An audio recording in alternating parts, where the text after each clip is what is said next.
So there's a the content of the sort of from Fowler's point of view, the really interesting stuff from a developmental perspective, the really interesting stuff that's the content of a faith tradition from his point of view is the set of values that the people in the faith tradition hold, the images of power in that tradition, where is power exercised from and what is it exercised on and how does that work, and what are the stories that are moved around and switched and changed. Now how you hold those stories shifts dramatically. You know, at some points you don't get the stories, you just get the images. At later points the stories are real. At later points the stories are things that can be looked at and dissected. At later stages the stories are things which are treasured and held but not understood as true, or as even necessarily needed to be consistent, and as being able to sit next to other stories which are held in paradox, and so on. So the way the stories are held change, but the stories are interesting content. So what happens during a conversion phase for a person is that all of those things can shift. And one of the big, there's a lot of tumult involved in changing a faith tradition, and a lot of it is around realigning what your values are meant to be in this new faith tradition and adjusting how you sort of your alignment of value in the world and where you see things that are more valuable or less valuable, what your sense of where power comes from. That's dramatic when you move from one tradition to another, and what stories need to be told, which is comparatively simple. And then you can buy the frock and the incense and the correct headgear, you know, which is comparatively minor, although expensive. Stories are cheaper than headgear, trust me. So conversion is interlinked with stage change, or can be interlinked with stage change. They can have nothing to do with each other. So you can convert from one faith tradition to another without any difference in developmental stage at all. You can just clunk and stay. You can start mythic literal in some place, and you can have a bolt to the head and realise that everything about, you know, I've been completely wrong being a Baptist the entire time, I need to convert to Russian Orthodoxy, bam, and just move from being a mythic literal Baptist to being a mythic literal Russian Orthodox person. We've all seen it, I suspect. We've all had friends that have undergone a change like that, and that's just how it is. Secondly, conversion can precipitate a stage change. So sometimes you encounter, so for instance, you might go from a mythic literal, being in a mythic literal community of a certain religious tradition, you might encounter a different religious tradition, find something more adequate about their way of accounting for the world, because their sort of centre of gravity as a community might be at the subsequent stage. And what attracts you to that community might be the stage difference as much as it's the content difference. And so you start to move to that community, and that places developmental demands on your own faith, such that you not only take on the content of the community, but you upshift your development to the next stage in the sequence in order to fit in, or because that's what you're ready for. And it can happen. You can't force a stage change. People do it when they're ready.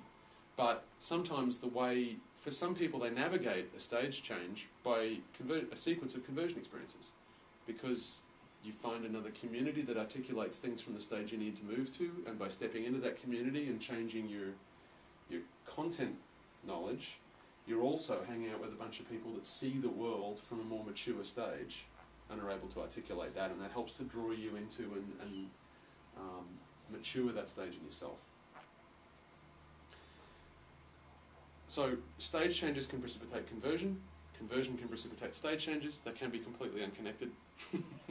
Sometimes conversion can probably retard stage change as well. If you move from one faith community to a different faith community, and the need to be in that faith community is, the requirement of being in that faith community is such that you're required to stay at an earlier stage of faith in order to fit in, that's what can create that sort of pressure cooker effect as well. And that was actually what I was going to ask about is, are there, without wanting to be judgmental about other faiths, I mean, would you say that there are certain kinds of denominations or faith communities that as a community function on a different level? So there's a little broadly yes. I always have to do the quick answer and then add the nuance. Yeah. Yes. I think within every religious tradition, I think pretty much every religious tradition, there exist versions of that religious tradition at each of these stages. Mm-hmm. But you often get a particular faith community which tends to have a centre of gravity at a certain stage. And there's social forces that keep that, so people start to feel that they don't fit in and they leave and go and find somewhere else to be. which is the strength of the modern pluralistic era. Hooray, you can all leave you're not stuck with whatever religious tradition pertains in your village. And if you don't do that, you get exiled to the snow and die eaten by a bear.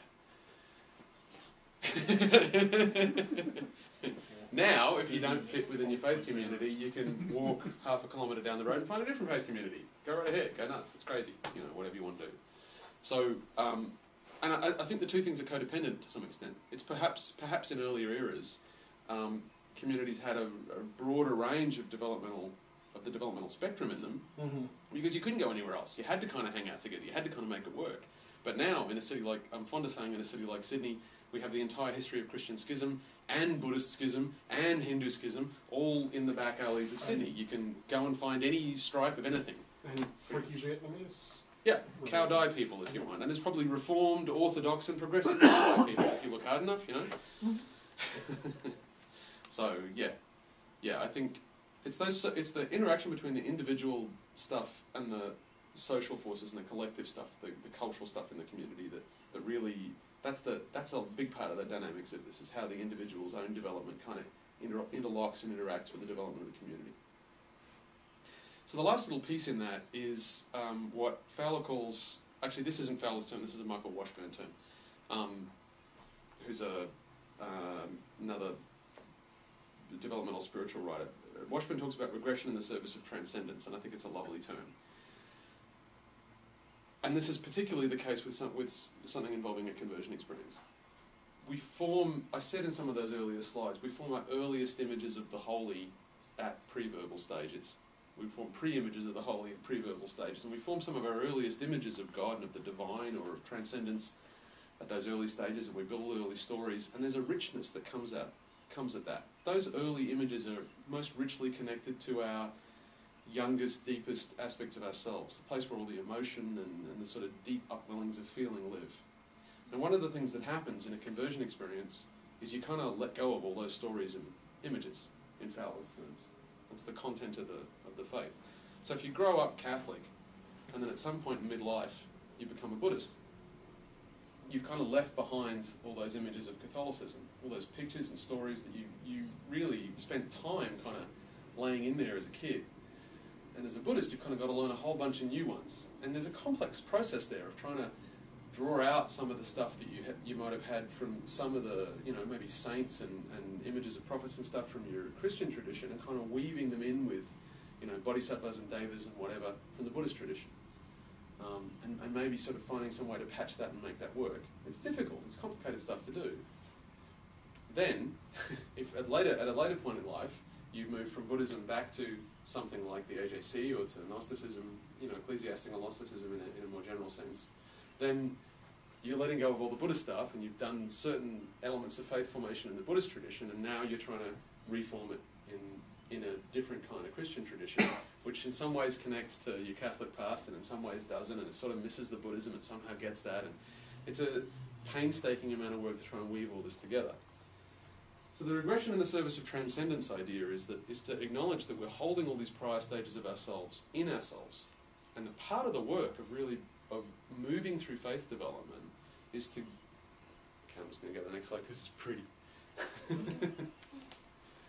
That in some sense, when you move from one tradition to another, or even just moving from one stage to another and coming to a different understanding of how you hold your tradition, even if you stay in the same one, there's a certain amount of valuable work in kind of moving back to those earlier stages within yourself and re-understanding what those experiences meant from the frame of where you are now. So the alternative, and this is a sad truth of the way conversion often works, is that people are often encouraged to kind of make a clean break with the past and kind of say, I'm all about this now, and all that stuff's irrelevant, none of that stuff in the past mattered, that was all junk. You see that with evangelical communities a lot, or certain kinds of cults as well, and I won't name any, but we all know very exclusive spiritual Reformed gamblers that preach about the evils of gambling. For instance. Yeah, but in those particular communities, the thing is that what's often encouraged to people is they make a really clean break with what happened in the past, that nothing of the past has any value, that it contributes nothing to the present life, and everything begins afresh from a green field right now. But the reality of being a human being is that some of the deepest, richest aspects of who you are embedded in those experiences from earlier in life. And if you cut that stuff off, you end up with this very kind of neck-up form of religion. It's all up here. It's all about, you know, exciting words and nifty ideas and good concepts and stuff, and it doesn't actually get you in the gut. So the deep work, really, of development is being willing to kind of delve back down into that earlier stuff and kind of dredge up those images and weave them back into a sense of who you are right now. Which is what we're going to do in the second part. So, let me just preface this, because we'll keep this recorded, and then I'm going to cut the video record so people have a chance to do this without kind of being scrutinised by a camera. But we're going to step through a sort of a three-part sequence. We're going to go through the developmental stages in reverse order. We're going to start, we normally start people, individuative reflective, probably because it's safe. Most of us, I reckon, are probably around there somewhere. None of us grew up in the AJC. All of us had to make a decision at some point that we were going to not do what we were doing before and move into something different. So I'm pretty sure we're on safe ground that most of us have experienced individuative reflective, at least. Some of us might be later than that, hard to tell. The way we're going to do this is we're going to look at the stage in the third person. So we're going to have a conversation around what people like that are like. So we're going to talk about them. Those people at that stage and what they're like. And then we're going to move to the second person, and I'm going to ask you to write a letter, which is the bit I need the paper and pen for.